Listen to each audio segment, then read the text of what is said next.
Una de las frases más populares que circula por internet es la siguiente: cuando crees que tienes todas las respuestas, viene la vida y te cambia todas las preguntas. Y es verdad que en la vida no tenemos respuestas para todo.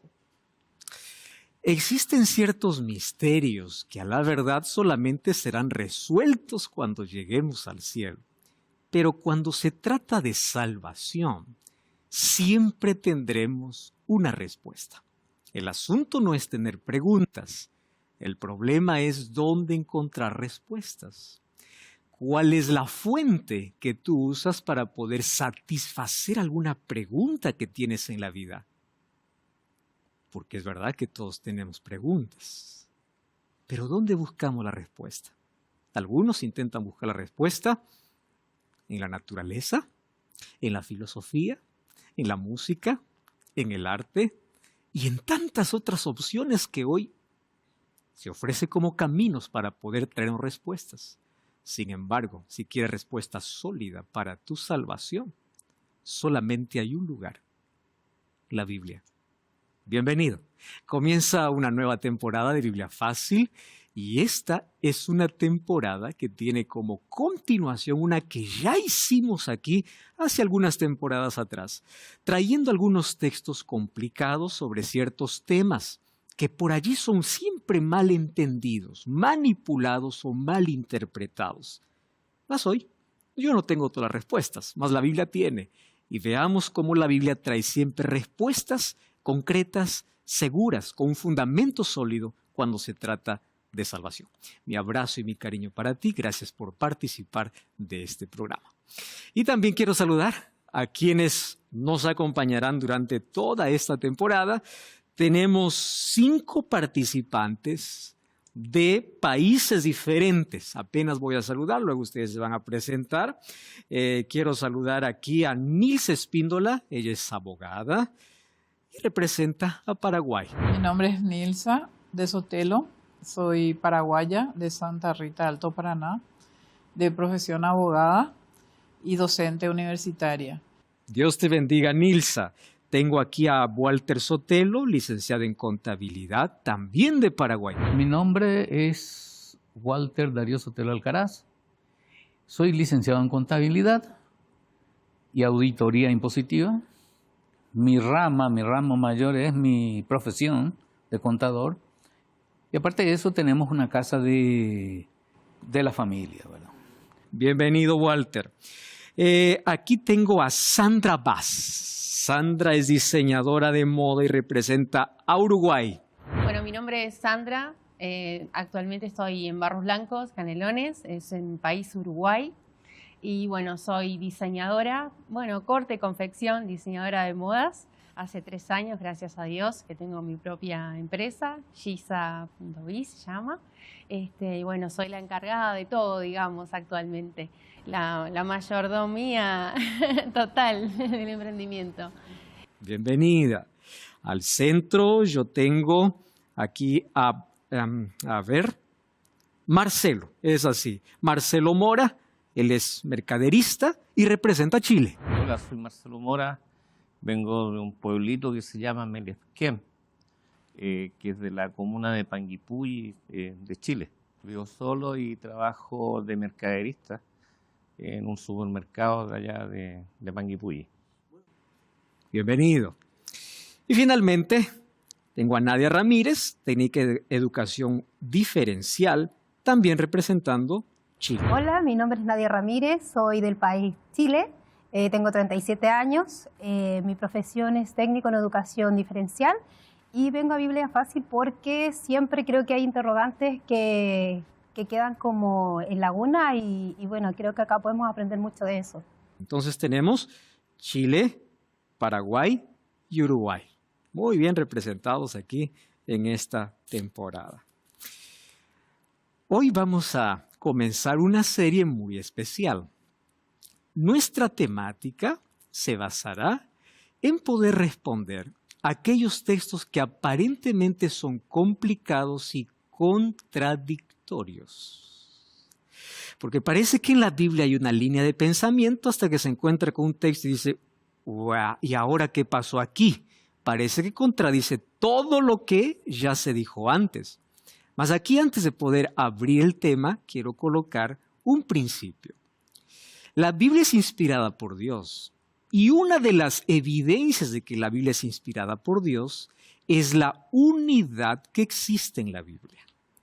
40 escritores, 1600 años, escritores no se conocieron, mas hay una unidad de pensamiento, porque el autor es Dios, fue inspirada por Dios.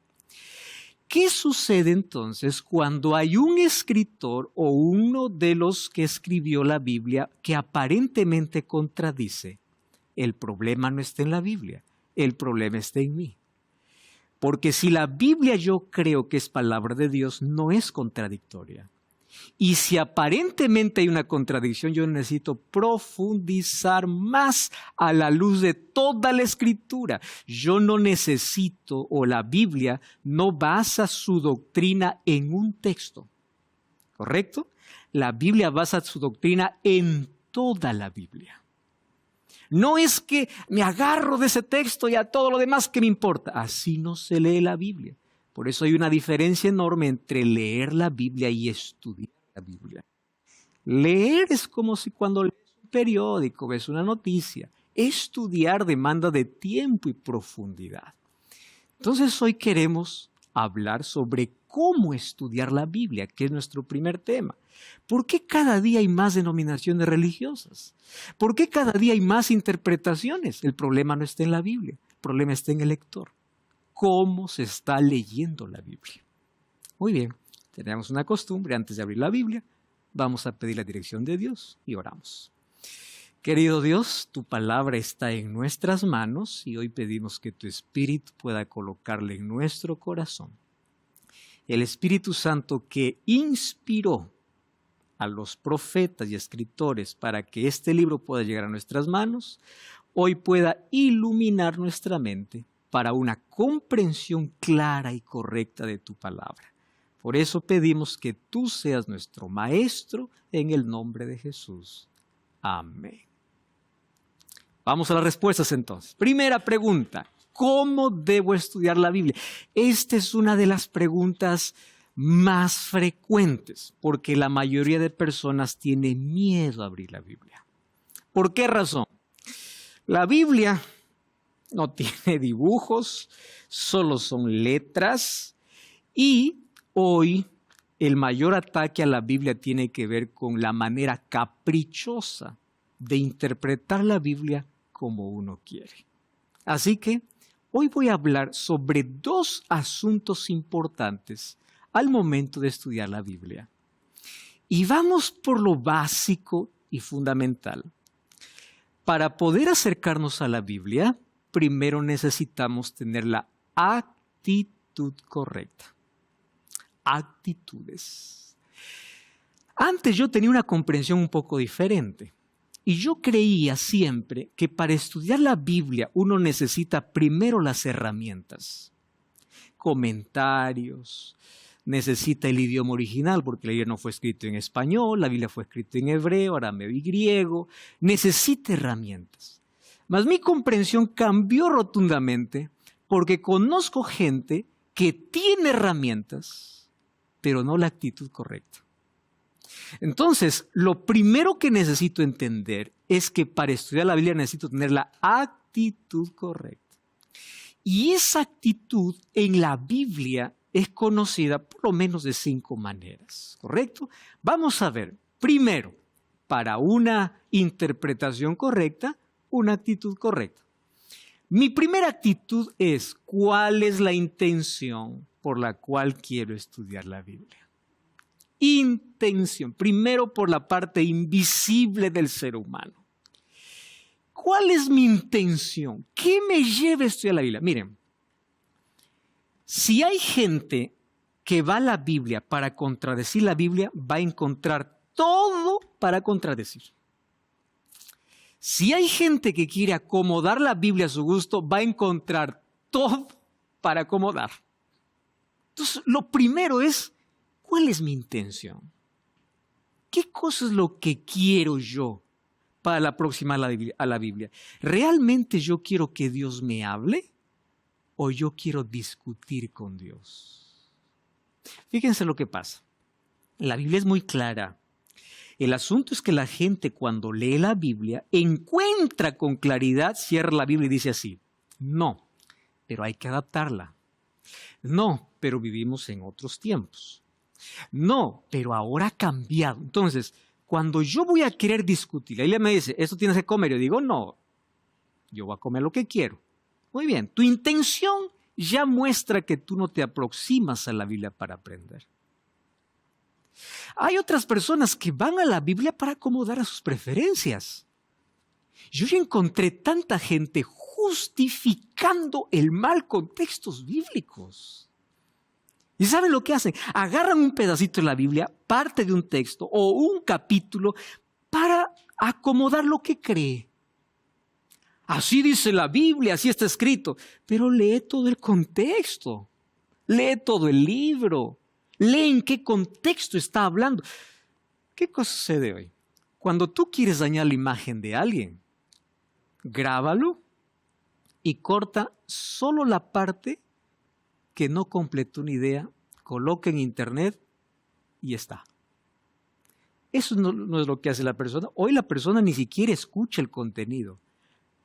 Escuchó una palabra, ni siquiera averigua en qué contexto lo dijo, cómo lo dijo, a quién. No, y comienza, ¿verdad? Así la gente quiere hacer con la Biblia. Toma un texto, toma una palabra, toma una parábola para justificar el infierno. Parábola.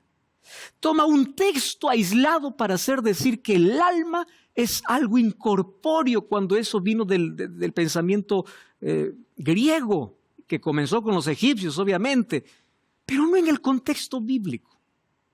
Entonces, cuando uno quiere acomodar la Biblia a su gusto, lo consigue, aunque tenga las herramientas que quieras. Entonces, lo primero es la intención. Dios no podrá cambiar nuestras opiniones personales y nuestras creencias distorsionadas.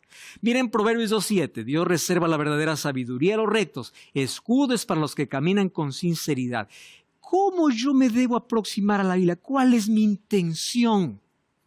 Número 2, ¿cuál es mi motivación? ¿Qué cosa es lo que me motiva? Primera Crónicas 29:17. Bien sé, Dios mío, que tú sondeas las conciencias y amas la sinceridad. Y aquí coloqué una frase. No busques ganchos para colgar tus dudas o acomodar la Biblia a tus preferencias. ¿Correcto? Eso es lo primero que debemos entender. ¿Cuál es mi intención? ¿Cuál es mi motivación? ¿Qué cosa me lleva a estudiar la palabra de Dios? Aquí vamos a la tercera. ¿Necesitamos fe para estudiar la Biblia? Claro que sí. Y la fe no es vacía, queridos. La fe es racional. Y hay una diferencia entre fe racional y racionalista. ¿Cuál es la racionalista? Sin fe. Solamente quiero conocimiento sin fe. ¿Cuál es racional? Yo tengo fe y tengo el conocimiento correcto, acompañado de fe. ¿Por qué me ayuda la fe a entender? Les voy a colocar aquí un ejemplo, ¿correcto? Vamos a colocar los dos modelos de cómo fue creado el mundo. El primer modelo es el modelo de la creación y el segundo modelo es el modelo de la teoría del Big Bang. Dos modelos. En base a esos dos modelos han surgido otras creencias partiendo de esos dos modelos. Entonces alguien viene y dice así: yo creo que la Biblia dice que el mundo fue creado en 7 días. Yo lo creo. ¿Yo necesito fe para creer en eso? Sí. ¿Yo lo puedo comprobar? No, porque hay cosas que una sola vez acontecen en la vida. Es como cuando alguien me dice, compruébame la resurrección de Jesús. Jesús resucitó una sola vez. No va a venir a probarte de nuevo. Yo tengo que creer en el texto bíblico. Entonces, ¿cómo yo compruebo la creación?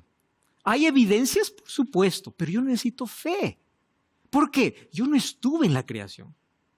Pero viene el otro y dice, no, el mundo surgió por Big Bang. Tú necesitas igual fe. Tú no estuviste cuando explotó, cuando explosionó. ¿Estuviste allá? No. Entonces, tanto tú y yo necesitamos fe. Nuestras creencias demandan de fe. El asunto es una fe racional o racionalista.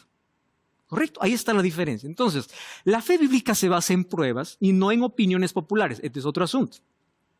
Hay gente que cree que porque en datos estadísticos la mayoría cree, eso es verdad. En la Biblia encuentro que la verdad siempre tuvieron la minoría. En el pueblo antediluviano, la mayoría estaba perdido. La minoría, que era Noé y su familia, estaba en lo correcto. No siempre la mayoría tiene la verdad. En el ministerio de Jesús, yo encuentro que multitudes estaban allí primero para decir hosana y luego para decir crucifícale. No siempre la mayoría tiene la verdad. Es más, la verdad a veces se torna impopular. Presten atención. ¿Ustedes saben cuáles son las noticias que más se venden? Las falsas. ¿Cuáles son las noticias que más se comparten? Las falsas. Y uno a veces cree en todo lo que aparece sin ver la fuente. Y cada vez los fake están allí de moda. ¿Y viste lo que pasó? ¿Viste? ¿Cuál es la fuente? Eso no importa. ¿Cómo que no importa? Si yo voy a creer en algo, yo necesito saber cuál es la fuente. Porque yo no puedo basar una creencia en algo superficial, en algo que yo no sé de dónde viene, de quién viene. Necesito entonces basar mi fe en pruebas bíblicas y no en opiniones populares. Finalmente, Juan 16:13 dice que el Espíritu Santo nos ayuda a encontrar toda la verdad. Vamos a leer ese texto que es interesante. Cuando Jesús prometió el Espíritu Santo, miren, una de la obra, ¿no? O parte de su obra del Espíritu Santo es llevarnos al conocimiento de toda la verdad. Juan capítulo 16, versículo 13. Cuando venga el Espíritu de verdad, Él los guiará, dice, a toda la verdad. Presten atención a ese detalle. La verdad tiene que ser comprendida de manera completa. ¿Correcto? Porque hay personas que pueden predicar una verdad incompleta. Cuando nosotros vamos a Apocalipsis capítulo 14, de paso hicimos una serie aquí en Biblia Fácil, solamente hablando de un capítulo. Allí descubrimos que hay gente que solamente mira a Jesús como el Salvador y no como el Creador, y no como el Señor, y no como el Rey, porque solamente tienen una sola verdad, no la completa. Entonces, el Espíritu Santo, cuando nosotros tenemos una motivación correcta, intención correcta, una fe correcta, nos va a llevar al conocimiento de toda la verdad. Otra actitud, necesito humildad. Santiago 4:6 dice, Él da mayor gracia, por esto dice, Dios resiste a los soberbios, da gracia a los humildes. ¿Por qué necesito humildad? Porque necesito someter mis opiniones personales y mi lógica humana a las opiniones y la lógica divina. Ustedes saben que esta es la parte más complicada, porque el ser humano se encapricha en aquello que cree que es correcto y no da su brazo a torcer. Tanto así que para que una persona se someta a Dios, Jesús llamó a esa acción tomar la cruz. Tomar la cruz no es llevar un crucifijo, no es cargar una cruz, no. Tomar la cruz es renuncia y entrega. Renuncio a mis propias creencias, a mis propias raíces, cuando yo encuentro una verdad diferente. Y uno de los ejemplos más claros que yo tengo aquí, ¿saben quién es? Saulo. Saulo era un hombre sincero. Él creía que estaba haciendo un favor a Dios al perseguir cristianos. Ojo, mi sinceridad no significa que estoy en la verdad. Hay tanta gente sincera que está en el error, porque la sinceridad no cambia la mentira por verdad. Yo puedo ser sincero y estar equivocado. Saulo era tan sincero que él en el nombre de Dios perseguía a los cristianos. ¿Ustedes creen que lo hacía porque él odiaba a Dios? No. Cuando leen Hechos 9, Saulo amaba a Dios. Él era fariseo. Él creía en Dios y en el nombre de Dios mataba. Él era sincero en lo que creía. Jesús se le aparece y dice, mira, Saulo, ¿quién tú persigues? No a cristianos. ¿Me estás persiguiendo a mí? ¿Quién eres, Señor? Yo soy Jesús a quien tú persigues. Y ahí viene la parte más importante que tiene que ver con humildad. ¿qué quieres que haga? Esa es nuestra actitud. Señor, yo vengo con mis raíces, con mis tradiciones, con mis creencias, pero yo voy a la Biblia, yo no vengo aquí a contradecirte ni a acomodar. ¿Qué quieres que haga? ¿Cuál es tu voluntad? ¿Qué cosa es lo que tú quieres que yo haga? ¿Y sabes qué le pidió Dios a Saulo? Ustedes no han entendido probablemente esto. Para comenzar, Saulo tuvo que cambiar de religión. ¿Quién era Saulo? Judío. ¿En qué se convirtió? Cristiano. ¿No es un cambio de religión? Muy bien, lean todas las cartas de Pablo y ustedes van a encontrar que el teólogo más grande que tenemos en la historia bíblica es Pablo, el hombre más educado. Desde los 13 años salió de Tarso para Jerusalén, escribió 13 cartas en el Nuevo Testamento, muchas de ellas un poco complicadas por el asunto de que necesitamos entenderlo en su contexto y por la manera como él aprendió a argumentar y discutir asuntos que de otra manera no se podría enfrentar. Por ejemplo, cuando habla del legalismo, del ceremonialismo, de la ley, pero de la ley que tenía que ver con el ritual, él es muy directo y claro, y a veces aparentemente hay contradicción. No es contradicción, hay que entenderlo en su contexto. Pero él estuvo dispuesto con humildad a reconocer que no importa su historia, no importa sus intenciones, no importa su pasado, Dios lo estaba llamando para algo nuevo y él estuvo dispuesto a soltar. Amigos, lo más difícil de la vida es cuando Jesús se enfrenta y te dice, si realmente tú eres sincero, esta es la verdad. Cuando conoces la verdad y continúas en tu vida, no eres más sincero, eres rebelde. Habrá gente que en el pasado murió sin conocer la verdad y en su conocimiento de verdad vivió con sinceridad. Dios con su gracia lo salvará. Pero la gente que conoce la verdad y continúa en su camino, dejó de ser sincero para ser rebelde. Pablo me enseña que no importa cuántos años de estudio tenga, no importa el conocimiento que tenga, yo puedo estar equivocado. ¿Por qué razón? Porque el encuentro con Cristo puede cambiar toda mi perspectiva, toda. ¿Y dónde yo me encuentro con Cristo? Ahora en su palabra. No es me reveló, no es la visión de alguien, no es me mostró, no, aquí, Biblia, aquí. Aquí está la revelación de Dios. ¿Correcto? Muy bien. Someter nuestras opiniones personales y nuestra lógica humana. ¿Qué más necesito? Obediencia. Dios revela en la medida que estamos dispuestos a obedecer. Tenemos más luz cuando respondemos a la luz que tenemos. Hechos 5:32 dice que el Espíritu Santo es dado a aquellos que le obedecen. Y Juan 16:13, ¿qué cosa dice? El Espíritu Santo nos guía a toda la verdad. Entonces, ¿quieres conocer la verdad? Tienes que estar dispuesto a obedecer. Porque el Espíritu Santo, aquel que está dispuesto a obedecer, le va a dar a conocer toda la verdad. Hasta ahora no conozco una persona que esté en busca de la verdad y Dios no le haya mostrado. No conozco a alguien, porque el Espíritu Santo siempre, siempre está allí para mostrar. Nadia. Hola, pastor, ¿cómo está? Tengo una duda. Si nos devolvemos a Juan 13, Juan 16:13, Sí. dice, pero cuando venga el Espíritu de verdad, Él os guiará a toda la verdad, porque Él no hablará de su propia cuenta, sino que hablará de todo lo que oyere y os hará saber cosas que harán de venir. Mi pregunta es, ¿qué diferencia hay? Porque si yo estudio la Biblia sin ser bautizada, cuando yo me bautizo, porque dice de Hechos 2:38 que recibiréis el don del Espíritu Santo. ¿Cuál es la diferencia entre el antes del bautismo y después del bautismo del Espíritu Santo? El Espíritu Santo trabaja, Nadia, en dos direcciones. De afuera para adentro y de adentro para afuera. La primera dirección es llamando. Y ese llamado es para que la persona se convenza de pecado, se arrepienta y vaya a Cristo. ¿Correcto? Entonces, cuando uno se siente impresionado por el Espíritu Santo, ¿cómo se siente impresionado por el Espíritu? No es un escalofrío, no, es el deseo de poder estudiar la Biblia, el deseo de orar. El Espíritu Santo siempre te va a llevar a Cristo, siempre. Entonces, cuando yo acepto a Cristo y soy bautizado, públicamente yo lo muestro, el Espíritu Santo trabaja en otra dirección, ya no de afuera adentro para convencerme, sino de adentro afuera para transformarme. Ahora el trabajo del Espíritu Santo es acomodar mi vida a la Biblia, Hay gente que quiere acomodar la Biblia a su vida. El Espíritu Santo acomoda mi vida a los principios de Dios.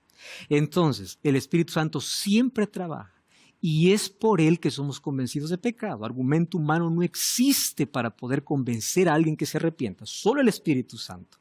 Entonces, pero trabaja en esa dirección. Primero para convencer y luego para transformar. Pero el Espíritu Santo siempre está presente en el proceso de salvación. La única diferencia de que esté afuera o que esté adentro es que primero Él me llama, Él no desiste a menos que pecado contra el Espíritu Santo y me vuelvo insensible, ya no quiero escuchar su voz, ese es otro tema. Pero después que me entrego, Él trabaja ahora de adentro para afuera para transformarme. Vamos a hablar del Espíritu Santo un poquito más adelante, pero ahí va un adelanto. Muy bien. O ser obedientes. Mateo 7:26, ¿qué cosa Jesús recuerda que contó la parábola? Aquel que oye y obedece será como un hombre prudente. Aquel que me escuche y no obedece, por más que escuche, seguirá plantando, edificando sobre la arena. Obediencia. Salmo 119:9 está hablando, ¿con qué limpiar el joven su camino? Con guardar tu palabra, obedecer tu palabra. La obediencia es importante. Juan 15:14, ya que estamos en Juan, vamos a ver un poquito antes. Juan 15:14. Jesús dice así, vosotros sois mis amigos y hacéis lo que yo os mando. Interesante. Entonces, la obediencia es una de las actitudes importantes cada vez que nosotros vamos al estudio de la palabra de Dios. Necesitamos no solamente conocer, sino obedecer. Hay tanta gente que conoce la verdad, pero no se atreve a dar un paso. ¿Por qué? Mis raíces, mi tradición, mi familia. ¿Saben que hay gente que ama más la placa de una iglesia que a Dios? Hay gente que ama más a un pastor que a la Biblia. Hay gente que da su vida más por sus raíces familiares que por lo que Dios pide. Entonces, necesitamos posicionarnos. Otro elemento, otra actitud, amor. Nuestro amor a Dios debe estar por encima de cualquier opinión personal o de cualquier tradición familiar. Mi amor a Dios no demuestro, ay Señor, yo te amo, tú eres... Así no. Mi amor a Dios demuestro obedeciendo. Si me amas, dice Jesús en Juan 14:15, guarda mis mandamientos. No dice si me amas, levanta las manos. Todo eso está bonito. Obediencia es nuestra demostración de amor a Dios. ¿Cómo amo a Dios? Colocando mis opiniones, mis tradiciones debajo. Así dice la Biblia. Yo hago lo que Dios me pide. Esa es la actitud correcta. Todavía nos falta estudiar una actitud más. Pero tenemos que hacer una breve pausa. No cambies el canal, ya estamos de regreso. Esta es Biblia Fácil. ¿Cómo Jesús leía las Escrituras? Aquí no estoy colocando lo que tal autor dice, lo que fulano. Intelectualmente honestos son actitudes fundamentales que debemos tener al estudiar la Biblia. Por eso quiero ofrecerte la revista Esperanza en la mira de la verdad. Porque aquí vas a encontrar este y otros consejos que nos van a ayudar a fortalecer nuestra comprensión sobre todo a mantener una correcta postura frente a la palabra de Dios. ¿Qué tienes que hacer? Solicitarla a nuestro WhatsApp, más 5512 98 100 14 60. Y también puedes enviarnos un mensaje allí si tú quieres a nuevotiempo.com/escuela bíblica, donde vas a encontrar todos los materiales. También tú puedes ahí en nuestro WhatsApp solicitar la revista y te enviamos un enlace para que también puedas descargarlo de manera digital. Solicítalo ahora mismo, te aseguro que te va a ayudar tremendamente en el estudio de la palabra de Dios. Vamos a continuar entonces aquí con nuestro estudio. Estamos hablando sobre las actitudes correctas y hemos visto algunas: intención, motivación, fe, obediencia, ¿verdad? Amor, una actitud más. Salmo 119:18 es que necesitamos tener una actitud de oración. Abre mis ojos para mirar las maravillas de tu ley. La Biblia es el único libro que no debe ser leído sin primero orar. ¿Por qué razón? El Espíritu Santo fue quien inspiró este libro. Y el Espíritu Santo que inspiró al profeta es el único que puede iluminar nuestra mente para comprender esa verdad. Hay gente que abre la Biblia y no tiene ningún efecto. ¿Por qué razón? Porque la Biblia en sí, por más simple que sea, no puede ser entendida por aquel que no está dispuesto a pedir que Dios lo oriente. Ustedes se acuerdan que Jesús contaba parábolas y las parábolas eran tan simples, pero la gente dice que no entendía. Y un día los discípulos le preguntaron, le dice, Señor, ¿por qué nos habla siempre en parábolas? Y la respuesta de Jesús fue, para que el que tenga oídos no oiga y el que tenga ojos no vea. ¿Por qué? Si es tan simple. Las cosas más simples de la Biblia no podrán ser entendidas a menos que el Espíritu Santo no nos lleve a la comprensión de la verdad. Entonces necesitamos tener una actitud de oración. Muy bien. Hasta aquí hemos visto las actitudes que son tan necesarias, pero a partir de este momento vamos a ver la otra parte. Cuando ya voy a estudiar la Biblia, ya tengo la Biblia en mi mano, ¿qué debo hacer? Primero yo debo alertar una cosa. Estamos viviendo en un ataque tremendo a la Biblia. A lo largo de la historia, el diablo siempre quiso destruir la Biblia. La Biblia fue perseguida, la Biblia fue encadenada, la Biblia fue prohibida. En la Revolución Francesa, miles de Biblias fueron quemadas en plena plaza, en las calles, miles de Biblias fueron quemadas.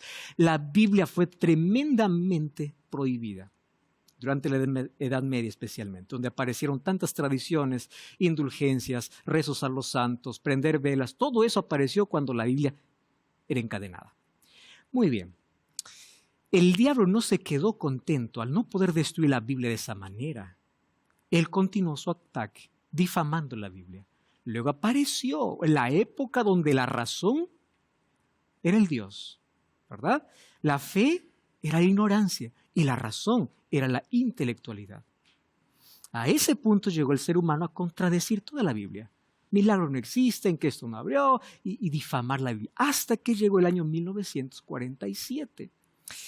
En ese año hubo un descubrimiento en las cuevas de Qumran, donde se encontraron rollos en cántaros que databa más o menos al siglo II antes de Cristo, porque uno de los mayores ataques era la Biblia fue manipulada con todo el tiempo.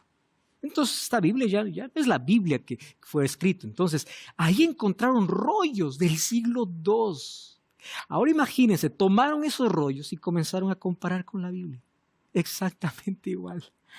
El diablo quiso destruirla, el diablo intentó acabarla, pero no pudo. Pero el diablo consiguió un feroz ataque más. ¿Cuál es? Ahora todo el mundo tiene Biblias. Antes nadie tenía Biblia, el que tenía Biblia era condenado. Ahora todo el mundo tiene Biblia, pero nadie tiene tiempo. El diablo usó un arma que realmente le permite llevar a la gente a vivir en ignorancia de la salvación. Distracción, entretenimiento. Puede haber tiempo para todo, menos para la Biblia. Entonces, yo me contento solo con el pastor dice, el cura dice, el sacerdote dice, el presbítero dice, ya está. No, queridos, necesitamos ir a la fuente. La Biblia, es nuestra responsabilidad. Entonces, ante todos los ataques de la Biblia, el mayor ataque es la cultura posmoderna. ¿Cuál es la cultura posmoderna? Ya no voy a atacar la Biblia, sino yo voy a hacer decir a la Biblia lo que yo quiero. Ese es otro ataque. ¿Cómo no caer en eso? ¿De qué manera podemos evitar eso? Muy bien. Primero necesitamos dos cosas a entender. Número uno, hay una falta de profundidad. La Biblia, cuyas verdades fundamentales pueden entenderlas aún los niños, sin que puedan comprenderlas exhaustivamente los cerebros más privilegiados. Se presta a las más variadas y antojadizas interpretaciones si no se estudia debidamente, pero ella satisface las elevadas expectativas de quienes la escudriñan con propiedad. ¿Qué necesitamos? Profundidad, no superficialidad. Número dos, sometimiento.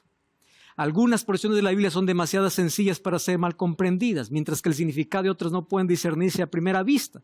Para obtener un conocimiento abarcante de cualquier verdad bíblica, debe compararse, presten atención, texto con texto, pasaje con pasaje, y debería haber una cuidadosa investigación y reflexión acompañada de oración. El estudio que se lleva a cabo con este espíritu será recompensado. Profundidad, oración, sometimiento.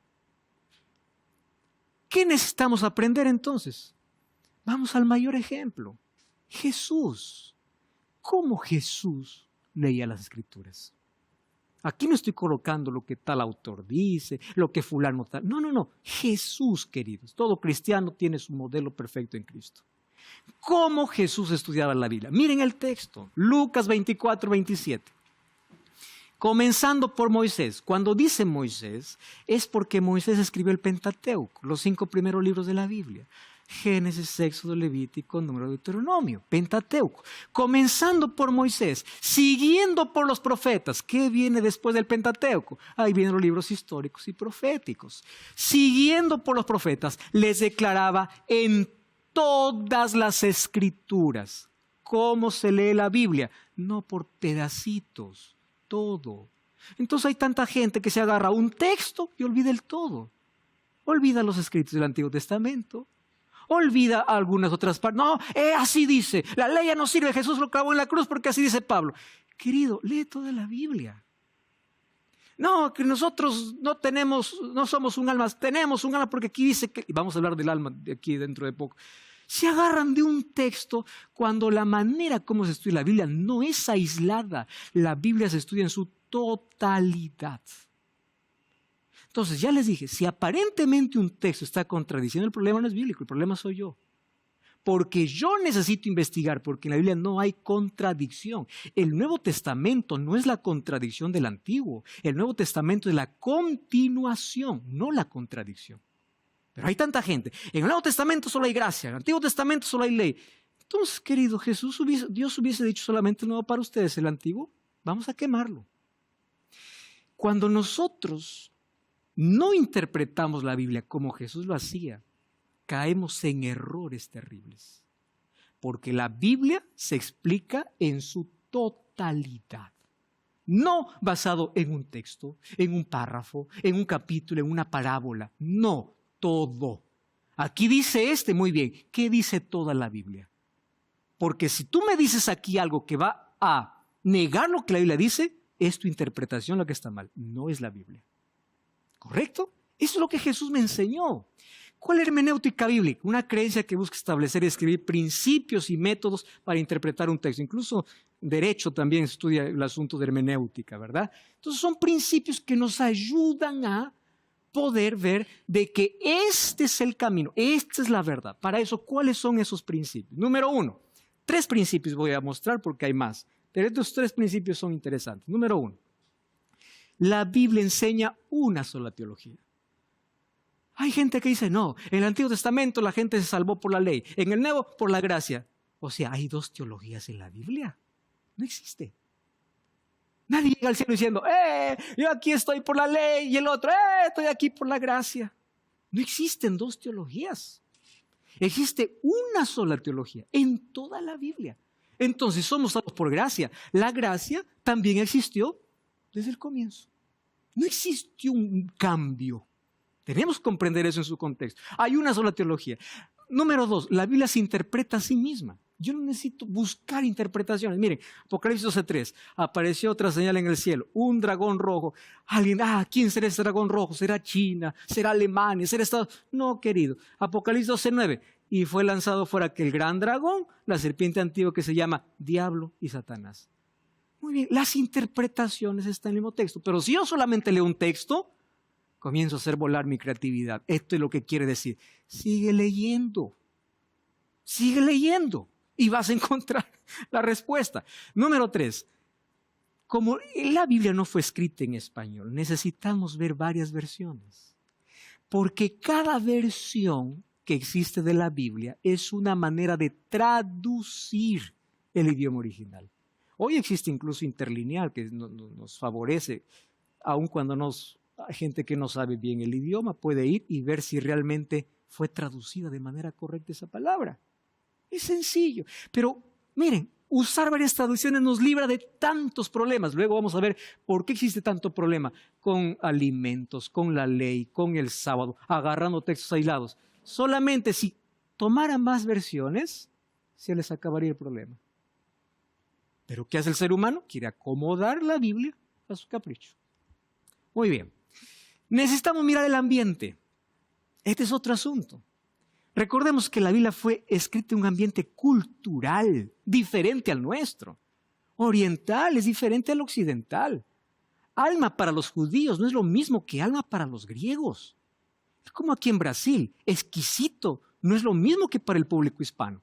Un día puedo ir y decir, aquí está exquisito, un brasileño me entiende, qué extraño, qué raro, qué feo estuvo. Me voy para el mundo hispano, qué sabroso. La misma palabra ya tiene diferentes traducciones. ¿Por qué? Yo cuando voy a la Biblia necesito saber qué significa eso allá, en ese ambiente. Génesis 31-34, ¿recuerdan cuando Labán le siguió a Jacob porque le habían robado sus ídolos? Miren, ¿cuál es el ambiente cultural? Cuando llegó dice, ¿qué has hecho? ¿Por qué robaste mis ídolos? ¿Qué cosa hizo la hija que había robado? Se sentó encima de los ídolos, ¿verdad? Y el papá fue, descubrió, no encontró nada y dice, vamos a hacer un pacto. Tú no vas a tomar nada mío, ¿está bien? Y uno dice, ¿qué tiene que ver eso? Que no entendemos el contexto. En ese tiempo, la hija que tomaba algún ídolo de su padre era la que tenía tolerancia. ¿Qué cosa le estaba diciendo Labán a Jacob? Cuidado, mi herencia no es para ti, hazme un juramento aquí, porque mis ídolos han desaparecido y pueden estar contigo y puede ser que tú estés siendo el vivo aquí. Vamos a hacer una alianza.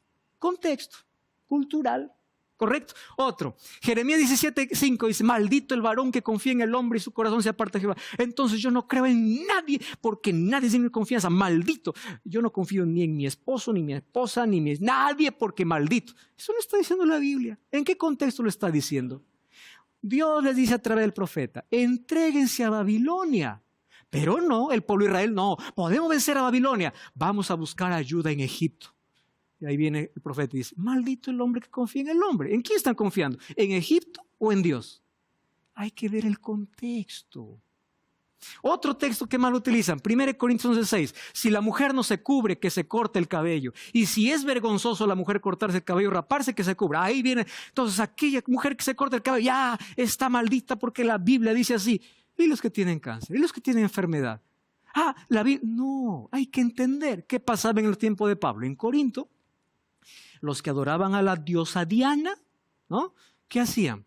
La diosa Diana requería de prostitución cúltica. ¿Qué es la prostitución cúltica? Mujeres que se rapaban el pelo para poder practicar orgías en honor a la diosa.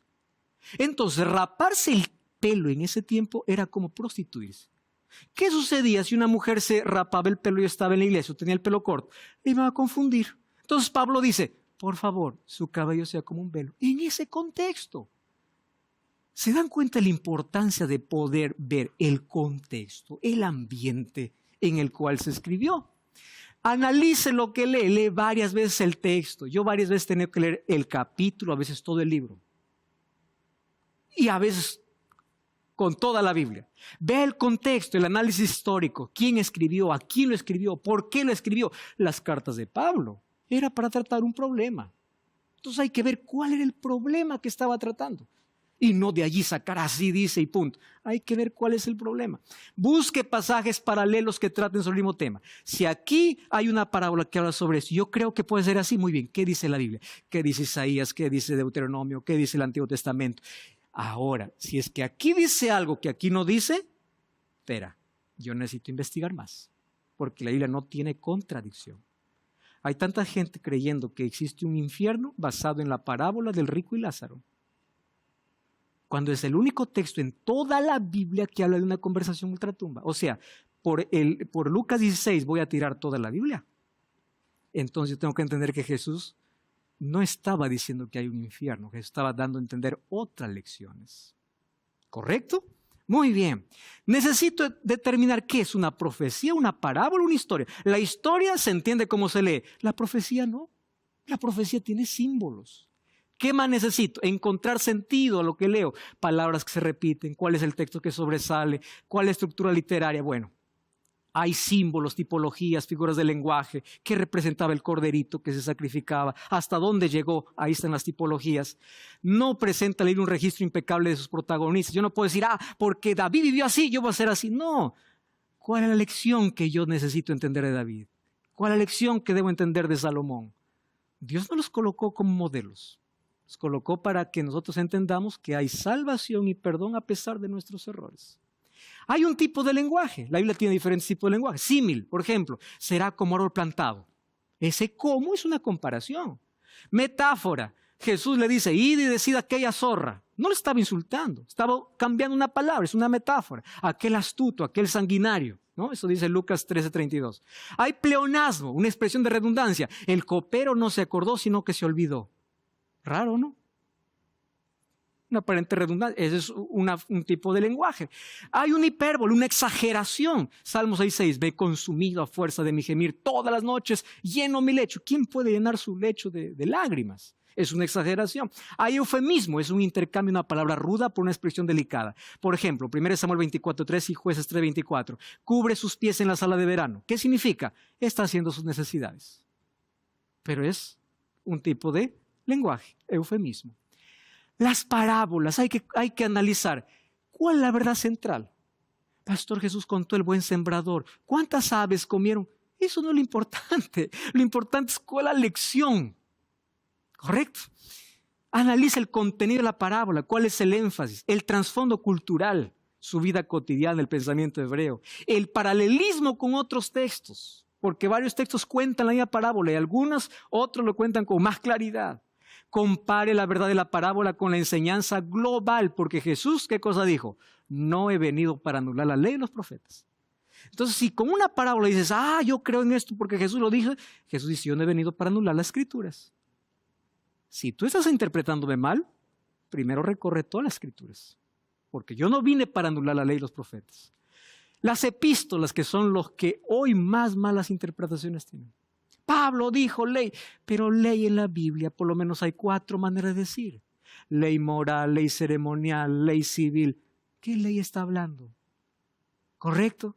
¿Cuál es el problema que está tratando Pablo? Conoce el trasfondo histórico.